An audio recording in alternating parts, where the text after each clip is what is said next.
Every journey begins with a simple act of care. For Quest to Unite Africa, that journey started with something simple: a mother, a newborn, and a promise that no life would be forgotten. We did not begin with buildings, we began with people. We packed mother newborn kits with our own hands because real change starts where the need is greatest. Those kids traveled farther than we imagined, and they opened our eyes to a deeper truth. Aid saves lives, but infrastructure saves generations. So we grew. Together with donors, volunteers, and partners, we sent a medical container to Burkina Faso. Not just supplies, but hope. Not just boxes, but proof that when a community comes together, healing moves across borders. That moment changed us because we realized something powerful. We weren't just delivering help, we were building a future. Now the journey continues. The next chapter is bigger than a shipment, bigger than a campaign. We are raising funds to build a state-of-the-art hospital, a place where mothers can give birth safely, where families can find care close to home, and where communities can grow stronger for generations to come. This hospital is not just a structure, it's a promise. A promise that healthcare will no longer be temporary. A promise that dignity will have a permanent home. And just like every step before, we cannot do this alone. Every gift, every brick, every name placed on the founder path becomes part of a story that began with compassion and is growing into legacy. It helps us move from emergency aid to lasting healing, from containers to care that never leaves, from vision to reality. Join us, stand with us, help us build a hospital that will serve generations, moving healthcare into action. Visit q2ua.org today. The Rise of Africa, the continent, the diaspora, and BRICS explores the relationships that are affecting the global economy right now. This book explores the relationships of the African diaspora's influence on the African continent and why this is important in stabilizing relationships with an understanding of how BRICS impacts the future, good or bad. You can order your copy of The Rise of Africa today on Amazon.com.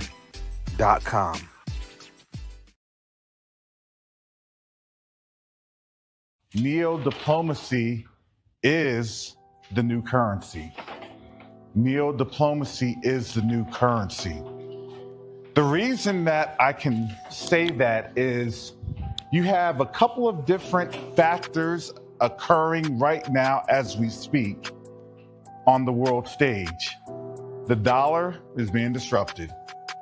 Nations are no longer wanting to engage with the United States. But the third factor that affects each and every one of us is that there is a diaspora from the African continent that's willing and able to engage our brothers and sisters on the continent.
All right. Shalom. Salama. Siemi. Shalom. Greetings to my Israelite brothers and sisters from around the world, whether the bloodline of Abraham, Isaac, and Jacob, the house of Israel, or you are a Gentile grafted into the house under the blood of Yahushua HaMashiach. I welcome you this morning. This morning has been very interesting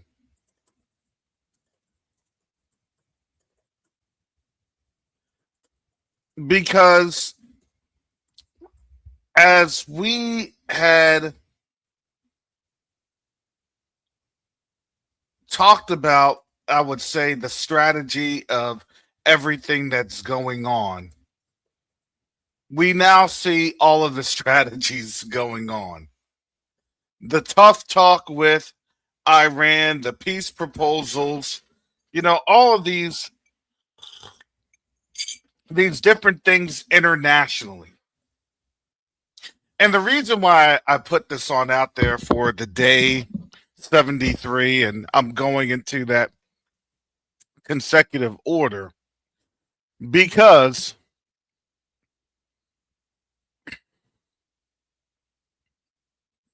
realistically, we're actually getting a real life snapshot of a not just a national collapse, but also a global collapse in real time. And I say that a global collapse in real time. And that's something that we've never experienced before. It's never been, I don't think it's been documented in a fashion like this. Even when you're talking to people regarding this, they can tell you that something's happening, but they don't want to really express to you what is going on, because it's like coming to terms of reality and realizing that the reality that they are looking at is not indicative to what was told to them in Eurocentric Christianity. So in Eurocentric Christianity, everything is different. Well, Jesus is coming back. We're going to wait on Jesus's return. And I get all that. I said, and I had this conversation with my mom yesterday. So I'm bringing this on up as I had reached out to my mom on Mother's Day. And obviously I gave her the understanding of what Mother's Day means. We're in the, and amazingly, you're understanding we're in the season of Ishtar, the season of Anta, which is why they are at war. This is a war season. So, I give her all of the biblical scenarios and basis, and her response is, okay, I understand, but it's really, I just don't care. And I'm glad that she's expressing what millions of people, and I'm going to say billions of people around the world, have been expressing, or they've been expressing it, but it's really now the apathy. And for her, it makes sense. I see what's going on, but I don't care because I can't do anything about it. That's something that I can't do, but I explain, and when we explain things, because it's not explained in the church, because the church doesn't really like to tell you about the Old Testament. They'll tell you about Elijah bringing down fire, but they don't like to tell you about the circumstances and the apathy that the people had towards the abject wickedness that was going on with Ahab and Jezebel, with the theft of land and the wicked corruption that was going on. This is on the scriptures. And at that time, the Most High actually cut off that line and said, okay, well, it's going to go to my other servant, because that was, I believe, the end of the line of Jeroboam. And then you had another servant, and he obviously continued on the same wickedness because that was the instruction, because it was the heart of a people that had basically turned away. And this is where we're at today. It's the heart of a people that has turned away. Now, I would say this, that there were at times people that were reading the word, being hearers and doers of the word, and had said, Father, please reveal the word. And here we have it in this time, in this revelation, because we're in a revelatory season. Shout out to Brother Yacoba. And I missed the live. I was mad. I missed the live. I was doing some things with my son on Saturday, but it was still again a season of where we're at. And like I tell people, listen, if we're seeing what's going on in the foreground, something's happening in the background. And in the background, we're not allowed to see. And I explain this to a lot of people.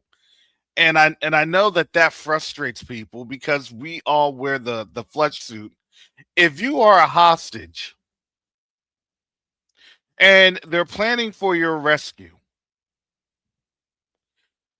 you can't involve the hostage in the rescue plan, because the hostage will say to the captor, hey, well, I like you, so I'm going to tell you so you can be safe, so that you can get away, so that you right? Well, let me tell you that there's about tens of millions of us that would be saying the same thing. You're one of the good ones. You're this, you're that. You can't plan a rescue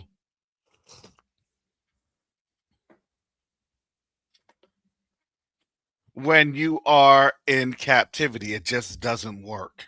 You can't plan a rescue when you are kidnapped, when you're taken hostage. And the world knows that you're taken hostage, because now the world is starting to understand, oh, these were the Negroes that were taken, and now they're seeing this. You don't think that they don't get this information in the background. They do. Hey, are you going to be for us, or are you going to be against us? You just have to understand that the system here now, and I wouldn't say the system, it's really, we got to look way beyond the system. And I think that people have to understand, you got to look way beyond the people in the flesh coat. You got to look way beyond that.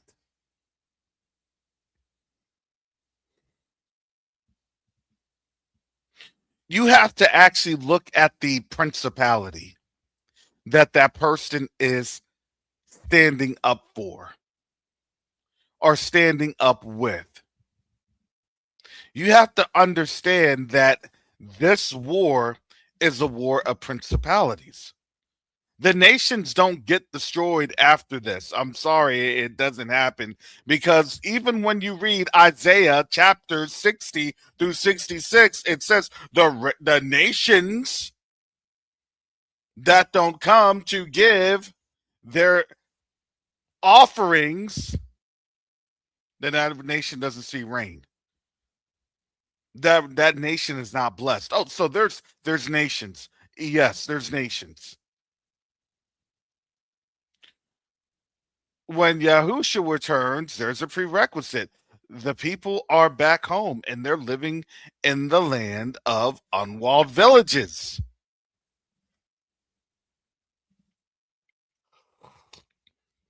Why? Because we're at home, we're at rest. When what? When there's an evil thought. Why is that? Because there's obviously a remnant of the people from this generation whose thoughts, whose obviously writings, secret societies, you know that's going to be remaining, will be running counter. And then in that time when we start to slip up, because we will, then they'll see they're in, and then they're in, then Jerusalem will be taken, some of it, not all of it. And this is their final go. That's when Yahusha comes back, according to my eschatological understanding.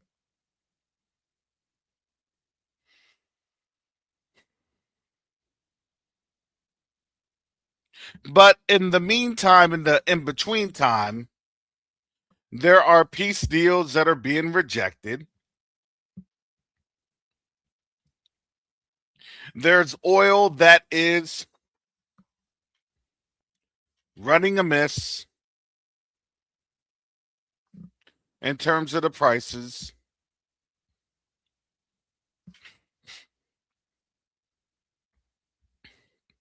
And all of this, it all happens on the weekend.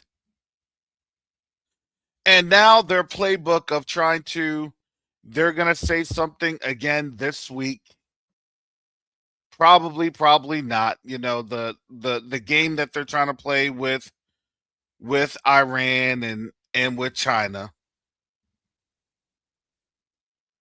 Nobody knows, nobody can tell what's happening, because now everything is really purely chaos. And if you want to know what's happening, then you have to look at Polymarket to see who's placed a bet against events so then they can cash in.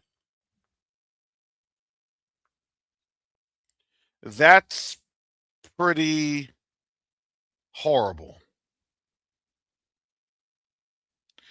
And we I do have to laugh, because even me thinking about that, even me saying something about that, it's hard to have it register in your mind that this is actually the reality. So here we are. Trump dismisses Iran's reply to peace plan. Oil jumps as Hormuz closure persists. This is by Nayera Abdallah, Ilweli, and Idris Ali. Give me a second, because got a lot of macros in the background with this website. Here we go. So this is May 11th. President Donald Trump swift rejection of Iran's response to a U.S. peace proposal sent oil prices higher on Monday amid concerns that 10-week-old conflict, we're actually now in the 11th week, will drag on, keeping shipping through the Strait of Hormuz paralyzed. Days after the U.S. voted an offer in the hopes of reopening negotiations, Iran on Sunday released a response focused on ending the war on all fronts, especially Lebanon, where U.S. ally Eastern Mediterranean nation is fighting Iran-backed Hezbollah militants. So that's one of the, I would say, key highlights there.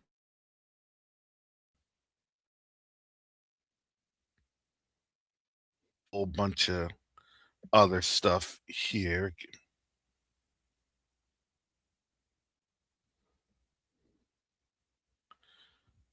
because there's some articles I want to run through this.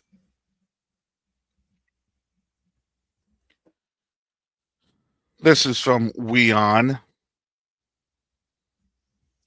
Iran claims U.S. F-35 Lightning II fighter jet declared mid-air emergency near Strait of Hormuz. What we know. This is edited by Prajvi Mathur, published May 10th, 2026. And it says Iran has claimed that a U.S. fighter jet declared mid-air emergency while flying near the Strait of Hormuz on yesterday. It is said that the aircraft, identified as Lockheed Martin F-35 Lightning II, transmitted the emergency code, an urgent distress signal. This comes as tensions over the strategic waterway continue between Tehran and Washington. The U.S. has not confirmed the incident. All right, so then it goes to, that was just a little quick briefing.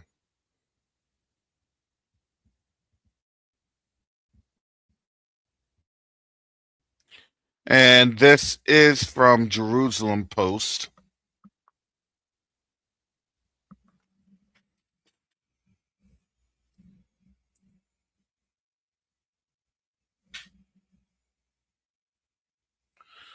All right, give me a second.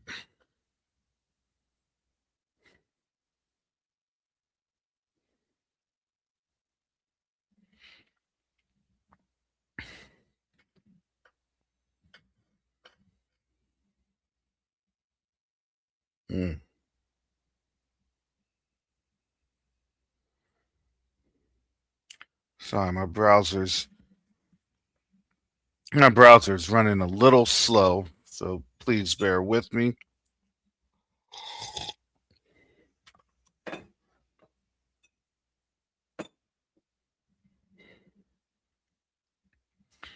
Okay, here we go.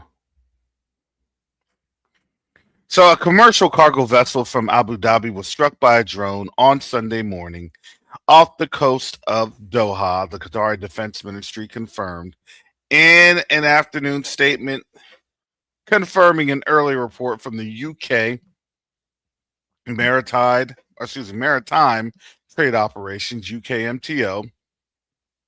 The incident sparked a small fire, which was extinguished, the ministry said. After the fire was put out, the ship continued its journey toward Mesaid port to dock. Shortly after the strike, Iranian army spokesperson Mohammed Akhramenia told Iran's Tasnim news agency that the vessels from the country that complied with U.S. sanctions against Iran would face difficulties crossing the Strait of Hormuz. So we're seeing that. I'm not going to go through here and look at all the other propaganda. It's to me, there's, obviously channels that will have the major propaganda issues going on. And, that's just kind of what happens. So, but that in last week, we did cover the supposed refueler that had another distress signal that was back. We covered that on Thursday. So the question then that has to be asked is, well, why are all these jet issues? And that's where that question has to really raise some eyebrows.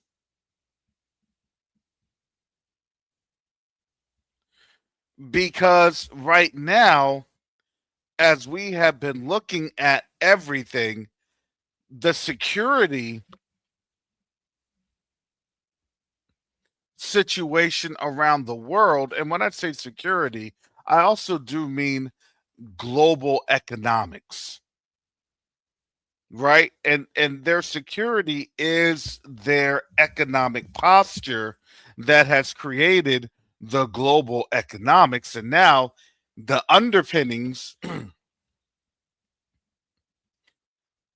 are being seen.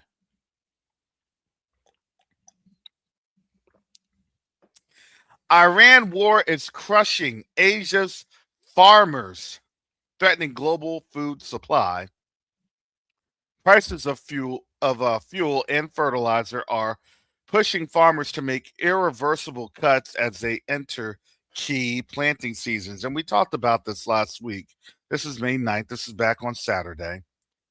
This is it looks like in somewhere in Thailand, a nice rice paddy that's being affected. Suphanburi, Thailand. Suphanburi Setong Jemjai has just finished harvesting the rice on the 19 hectares, almost 40 acres, well over 40, of farmland she owns in central Thailand. And now is the time to sow again, but she won't, she said, because of the U.S. Middle Eastern nation, or excuse me, Eastern Mediterranean nation war against Iran. She has gone over the math for weeks because of surging prices driven by the war of fuel, fertilizer, plastics, and other necessities. Planting and harvesting will cost her at least $33,000. She said the grain that she'll produce, she estimates will sell in August for only $22,000. So you do the math. The math is not mathing.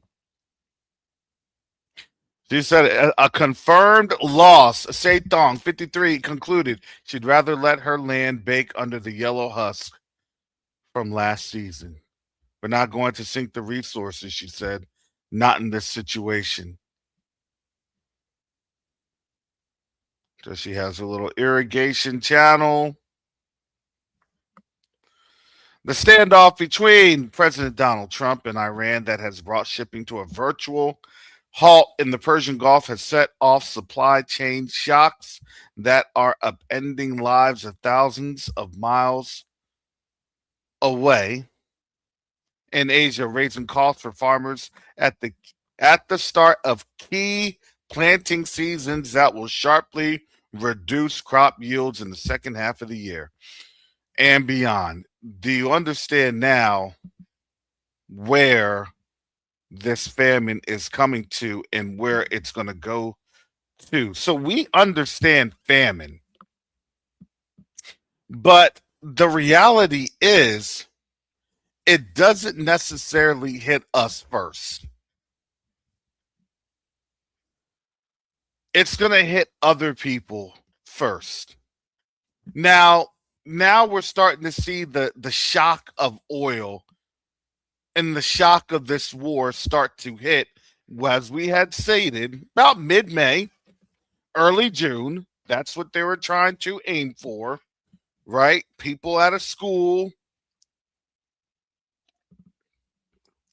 summer season, and then you're really just stuck at home because you really can't be on the roads when you start to see astronomical gas prices reaching well beyond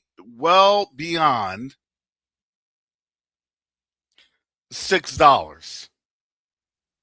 And that's now something that has been stated as we inch ever so closer to the $5 mark, because they conceded we're going to hit $5. So now the next biggest major threshold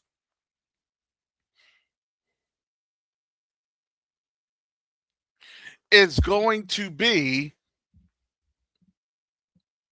at that $6 mark. So basically, when you're at $6 mark, those are historical highs. Wrap it up.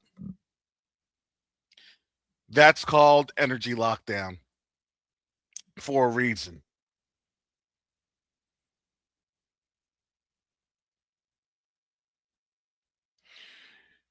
That shows a economic disaster that even right now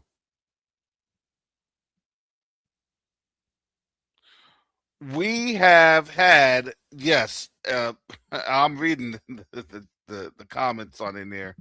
Mr. G is stating the cold weather this year is hurting our crops. And yes, Sean, even though you may have zero sympathy, and I understand your feelings, you do have to sympathize for the reality that they had been also lied to in this whole program. And they are getting um, their shock treatment. Because you have to remember in this paradigm why we get the low end shadow banning and all this other stuff is because when they know that their credibility is gone, which it is,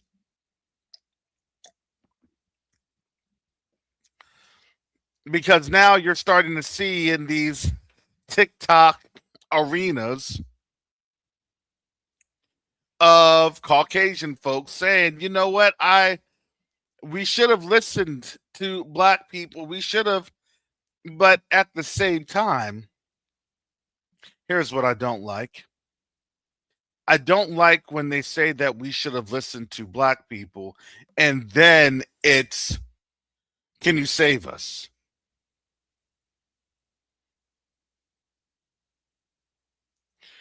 And all I can think of is the fact that when we hear this,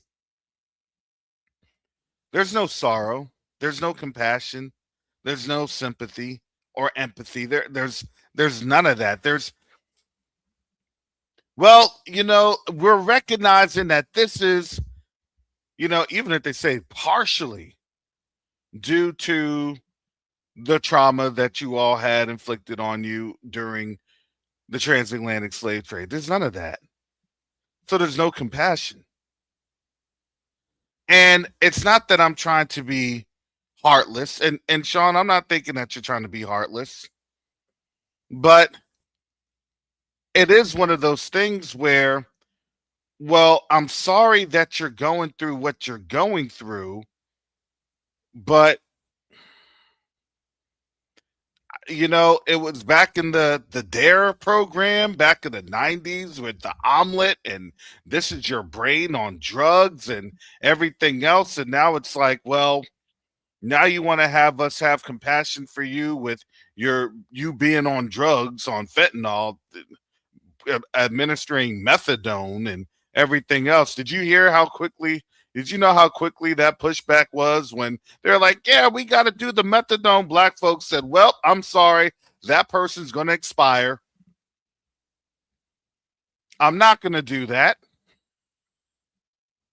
Well, this is your fellow citizen. Well, if your fellow citizen, actually, if you cared enough about us and you want us to administer something for a fellow citizen, then why don't you care about putting some laws on the books and, paying some reparations, or at least start pay for some sort of historical economic disparities. At least start with that. And that's really the true route of any type of monies or funds here. It's historical economic disparities. That's actually the real frame. You can't ask for reparations because you don't want to acknowledge that you're a prisoner of war. If we're a prisoner of war, then guess what? who do they have war on first in this transatlantic slave trade? No, I didn't say you're being heartless. I said I understand. I didn't say you're being heartless. I said I definitely understand. That's why I'm giving out these little bits of these anecdotes here because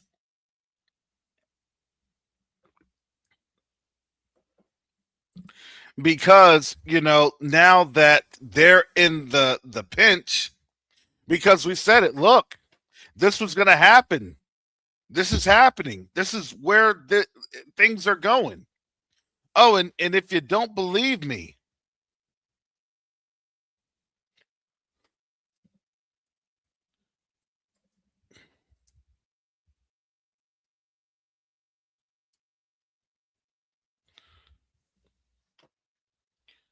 they literally had a dedication for a golden statue.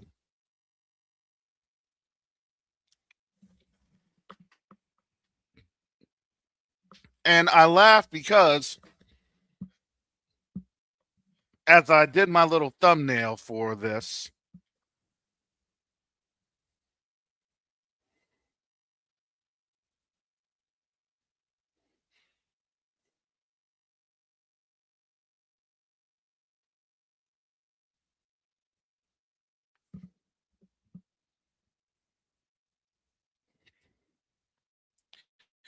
pastor leads dedication ceremony for Trump's giant golden statue at his own golf course. The president called in himself and the president himself called into the ceremony to thank the religious leader and guests in attendance. And of course, who do we have? The picture explains it all. Remember, I was talking about the hostage rescue scenario? I don't want. I want to leave. I know it's bad, but I know you're gonna throw me a bones. I don't want to leave.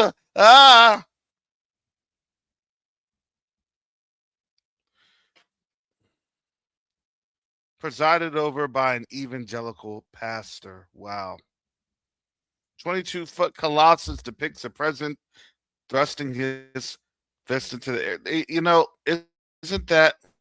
I, we literally have an idol.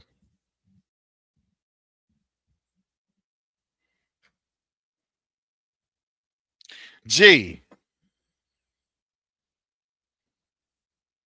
talk about giving the Iranians ammunition, huh?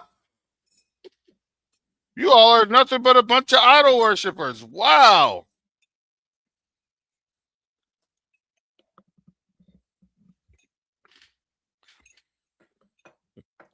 Talk about giving folks. Oh,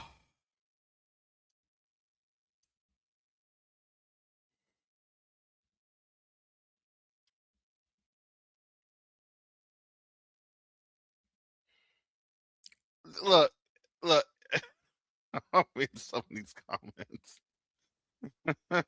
Hoffman says, I pray Trump doesn't have anyone bow before. Look, they're going to give it social media praises. You don't have bowing, you now have social media likes, repost. That's the modern day prostrate.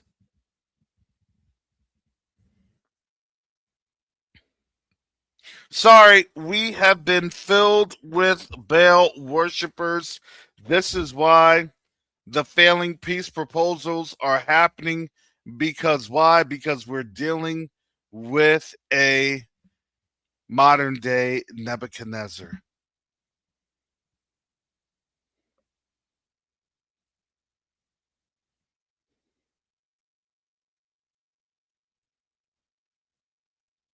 Now, if you want to label him the Antichrist, I don't care.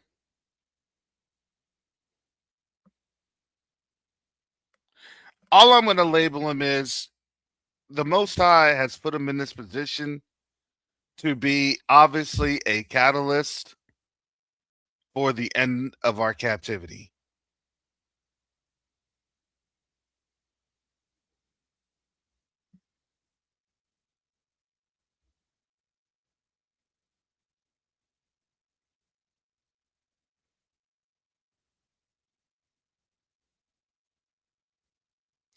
And this is where,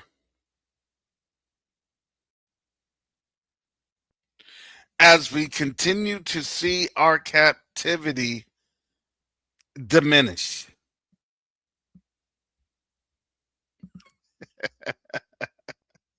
and said that statue better not start talking. It's an AI statue. They haven't enabled the robots yet. They have it's nanobytes.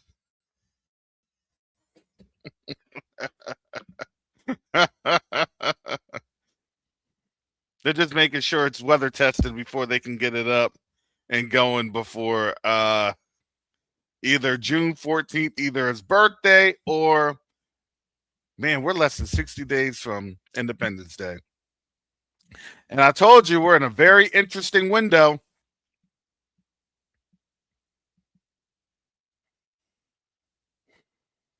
And about a couple days, Trump is going to be on the plane going to China. And and to me,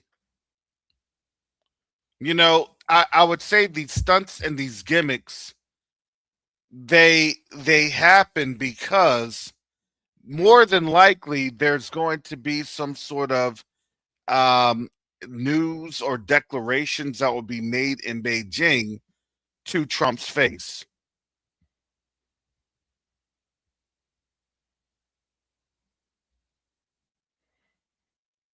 And that's where it'll be declared, hey, look, all those, because you got to remember everything that they're doing right now is to try to keep up this economy that's really failing. They're trying their best to get to June, mid-June, because that's when most schools are out across the nation. They have it's really like a 30-day survival plan, in my opinion, before they just start to crash everything. And I mean like legitimately crash things.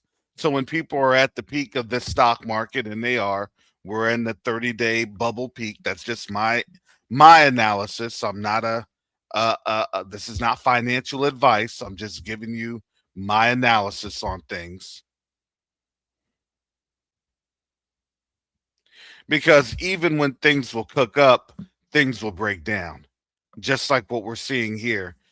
It's a complete detachment from reality. Oh, we're making record profits, but people are losing jobs.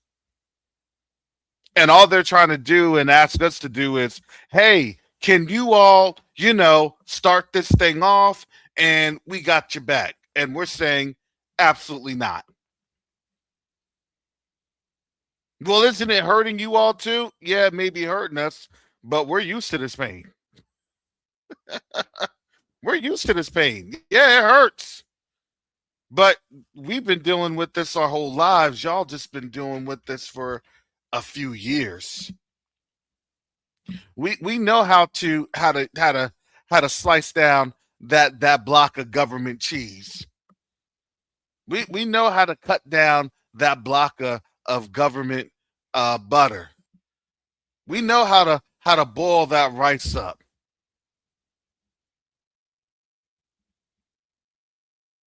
We may not have the proteins or the calories that we want to have, but we'll have enough to survive.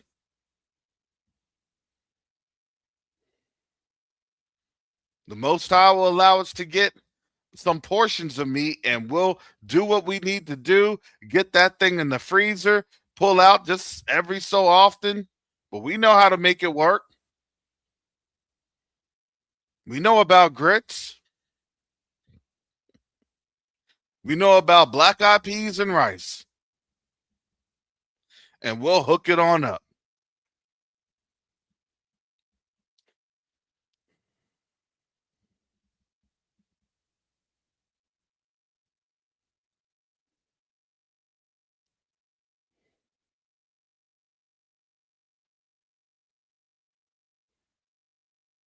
We know.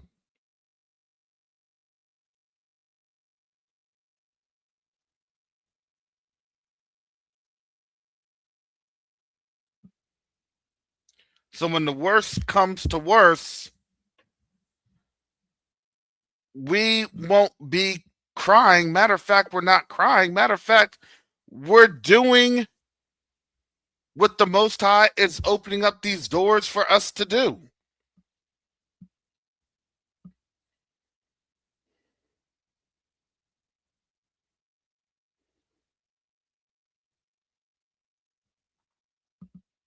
While they're serving their idol, while they're serving their image,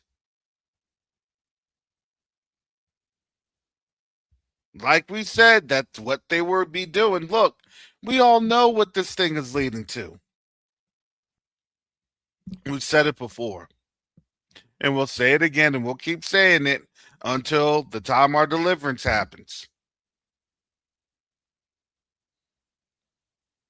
You know,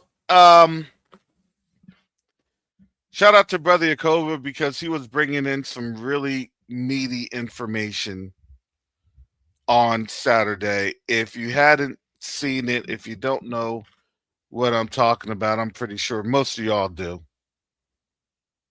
Most of y'all do. We share the same audience space, so you all do. And we're praying for you, Minister Teyu. We're praying for you that you get over, and that you get better.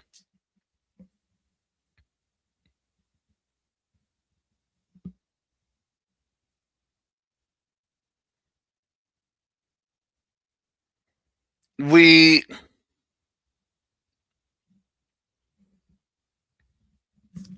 we have a situation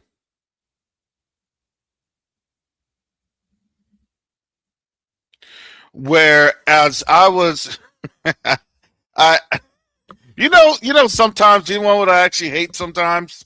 I'm gonna tell you what I actually hate. And I'm not gonna say I hate it, but it's sometimes it's I know what the Most High has blessed me with the understanding of things, but I but at the same time it's like, oh man, thank you, Father, that you give me the understanding of things, because it's not on my own accord. It's not. But I thank him that he has allowed me to understand just a certain amount of things. I'm not saying that I know it all, but I can. But what I do say is I know how the mechanisms go. I understand how the mechanisms work, and and again, I think it's hard for people to understand that. Look, I worked in the first administration. I worked as a government contractor, and I worked on active duty in the first administration. I know how I know I know how they work. I know how they think. I know how they operate. I know. It's just that right now in this administration, what they were building up and what they were kind of shackled with, but they were getting the framing in. They got the framework in. So when they go after, and they've gone after us, I knew who they were going after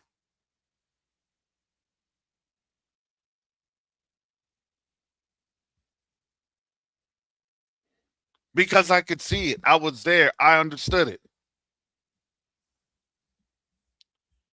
No, I wasn't going to be the safe Negro. No. Oh, well, I saw it. I witnessed it firsthand. And for those last couple of years, that was the most uncomfortable that I've been at. It was very uncomfortable.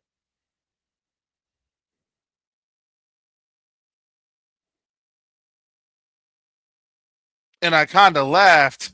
Well, I didn't. I laughed when, you know, the election results had come on in 2020. I didn't vote, but I laughed because I said, "Oh, that's what they're going to frame it. They're going to do this and that to keep people off balance." And that's what they did for 4 years under the Biden administration. They just kept people off balance. So by the time that 2024 came around, everybody was begging And all I could think of when we were saying this, they're like, yeah, he's going to say all this stuff and he's not going to keep a word of it.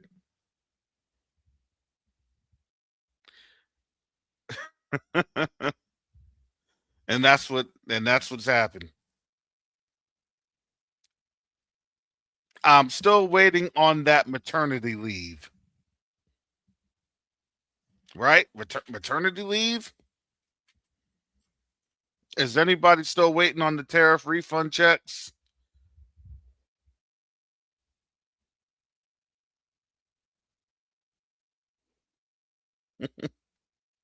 Anybody? No one?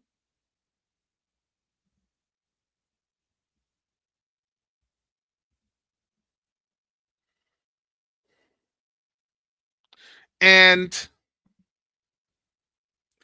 as I as I as I kind of digress from my big tangent, when as I was explaining, because a lot of these conversations I've had with Jacob in the background.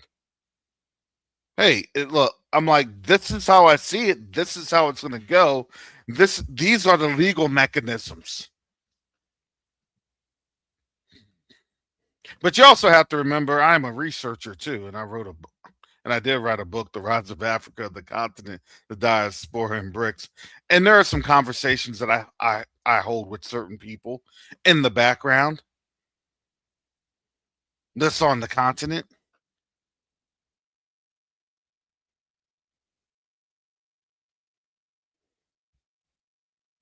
So it wasn't that this was just shot out the dark, but I could understand the legal analysis that was going to be used, and we're seeing that legal analysis coming into fruition.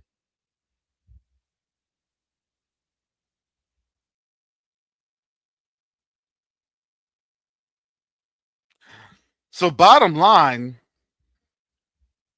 is that yes, if you don't think that we're going to be stripped of citizenship, oh, well, when you start to see that on Polymarket, well, understand. They already have something about the 14th Amendment on Polymarket. They've already told you. And now they're trying to make the case. Well, if we strip it down, man, it makes voting fair. What?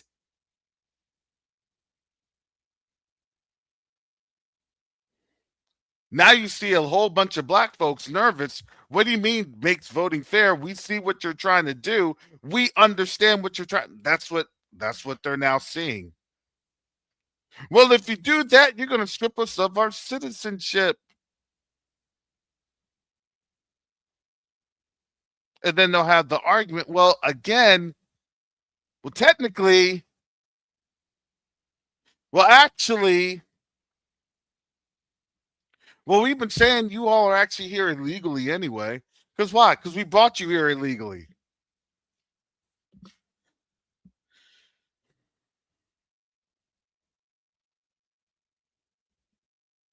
And we've been saying it. I don't know. This wasn't a concept I just, talked about today on this channel. We've talked about this since what, last year?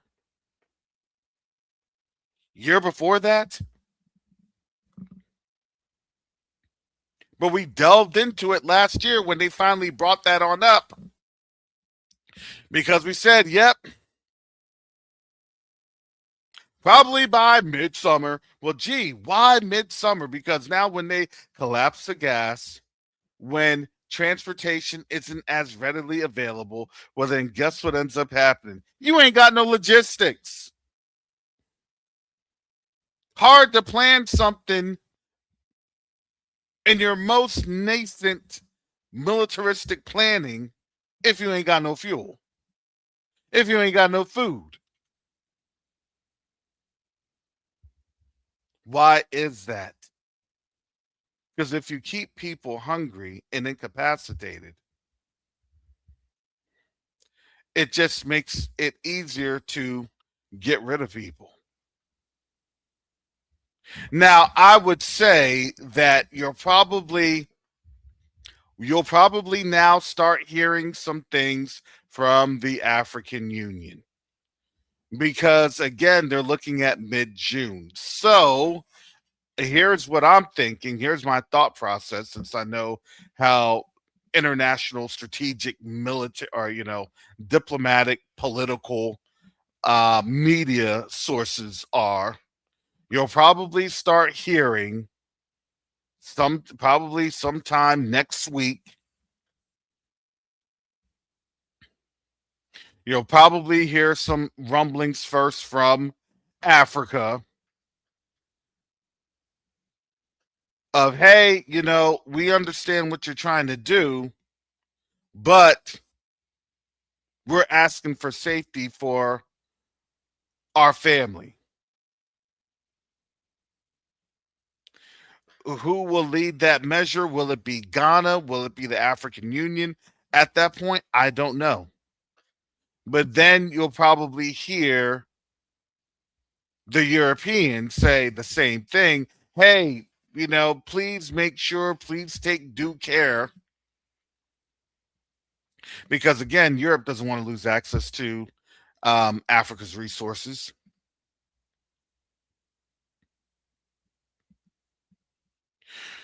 And it'll be, well, we want to make sure that as this legal transition happens, and it may, and here's the thing, I'm going to tell you this. If you start to see, and I'm not sure, I told you this, I'm not sure, but I'm just surmising, but I'm saying the legalese has been pretty accurate.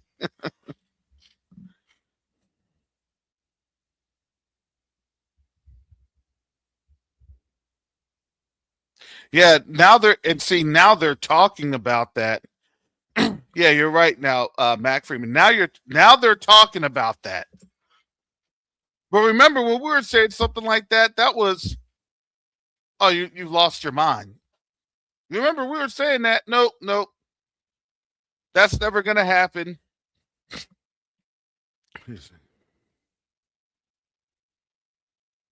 That's what they were telling us. Now all of a sudden, now people are putting two and two together.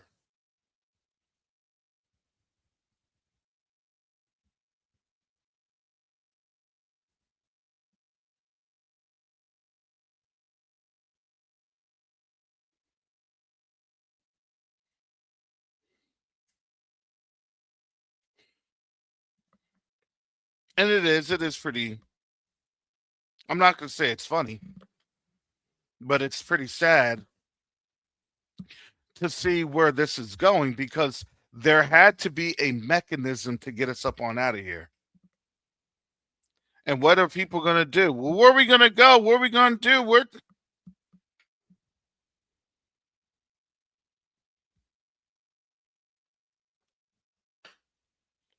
Well, if you're not a citizen, then guess what? You won't be allowed to go places.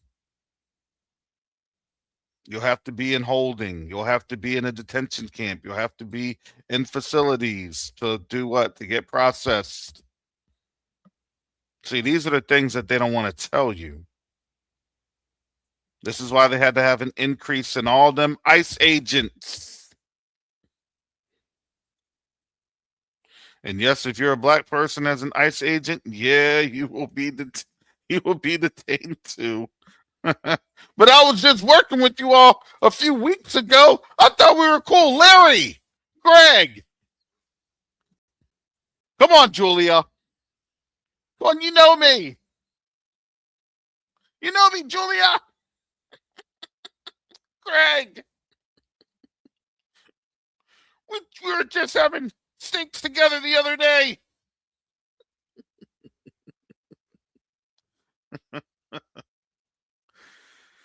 Oh, surprise, surprise. Yeah, our people are late putting two and two together, but they're finally figuring on out.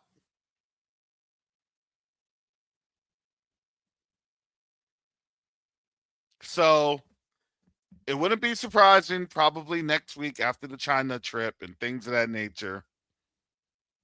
That's what we're going to start to see. That's why we're going to start to look at things.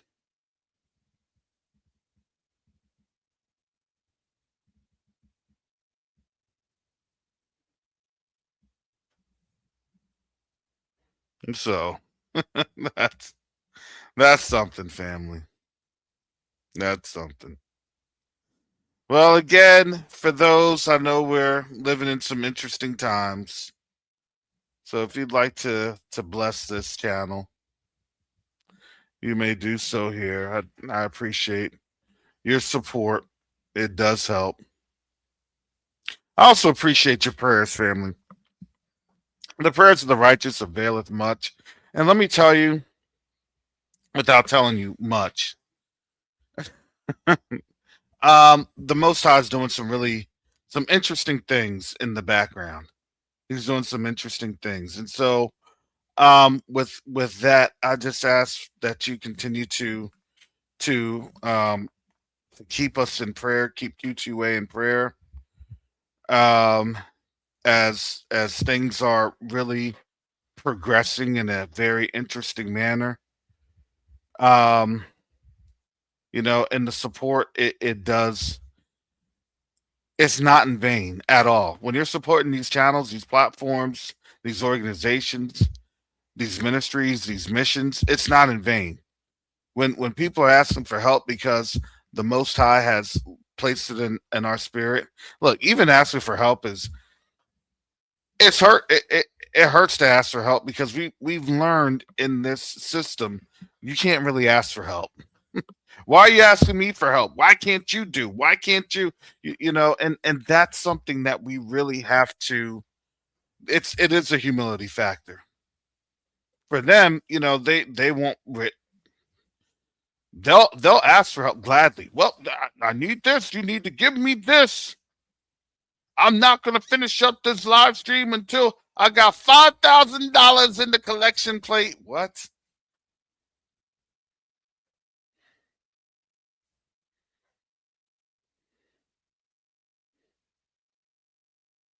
But that's why, especially at this time,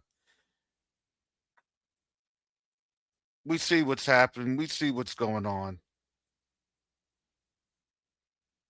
And that's why I said, thank you, family, for your gifts, but thank you, family, for your prayers.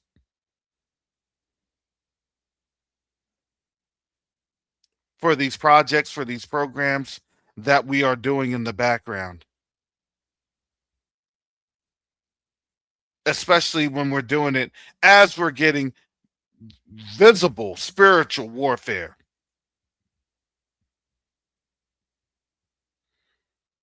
It's not because of anything, it's for a reason. The spiritual warfare is real.